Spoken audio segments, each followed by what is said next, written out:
काही आहे ती बोंबील काहीतनं एवढं काढून टाकायचं आता हे एवढं आणि एवढं चिरून घ्यायचं तर तुकडं करून घेऊया आता आपण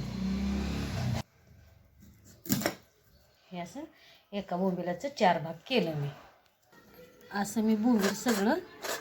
असं ह्याचे तुकडे करून घेतले हे बघा आज करायची बोंबिलाची भाजी त्यासाठी काय काय लागतंय ते दावते तुम्हाला ही लसूण आहे थोडा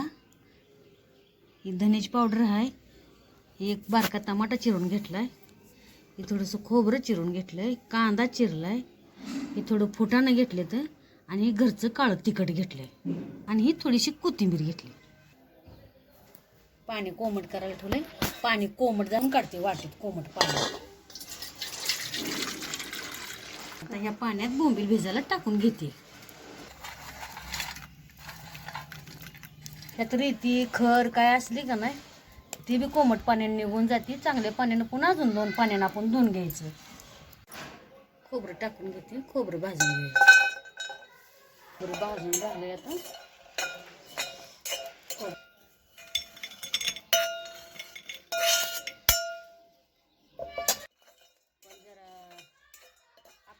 कांदा टाकून घेते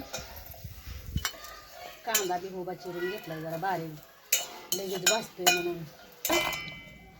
आणि फुटाणं टाकते तर कांदा गार होते पुन्हा टाकून काढून आणते फुटाणं आणि खोबरं बारीक केलंय कांदा लसूण टाकून घेते त्याला गार झालंय कोथिंबीर बी आहे एवढी तोडून टाकते ह्यात अशी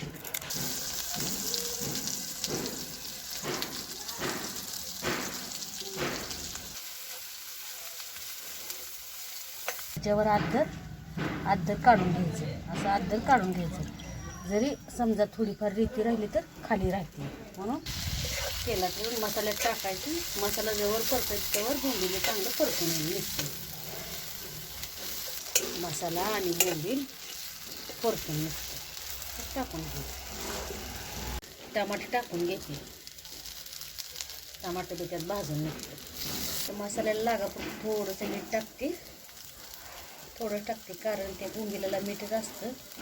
दिल्यामुळे निघून जाते पण तरी बी ती थोडा मिठाचाच भाग असतो बोंबिलाचा म्हणून थोडं टाकलं परत पाणी वाटल्यावर त्याच्या हिशोबाने अजून टाकून घ्यायचं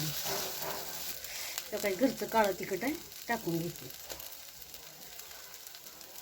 आता एकजीव करते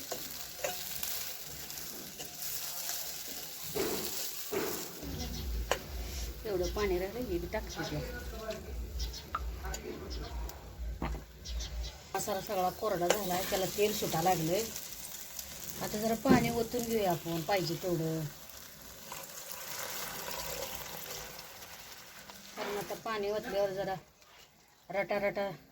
शिजल्याशिवाय तर काय करता बोंबील शिजायला नको का पाणी ओता लागते कारण लोखंडाची कढई असल्यामुळं आणि जरा चिटकायला बघते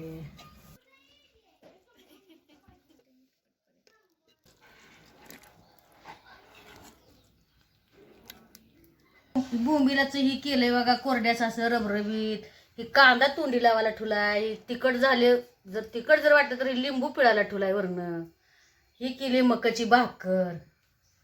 कारण मकाची भाकर केली मकाची भाकर त्या बोंबीला संग इतकी खमंग लागती इतकी चांगली लागती बोलायचं काम नाही इतकी भारी लागती म्हणून ही कालवण मी मोकळं केलं नाही कारण मकाच्या भाकरी संग तोटर बसते म्हणून जरा रबरबीतच रसा केलाय कारण माणूस रानावनात आलं तर असं खायला लागलं तर तोटर बसते ते म्हणून असं रबरबीत रसा आणि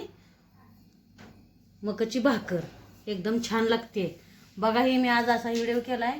तुम्हाला जरी हे आवडला तर तुम्ही बी मकाची भाकर बोंबिलाचं कालवण करून बघा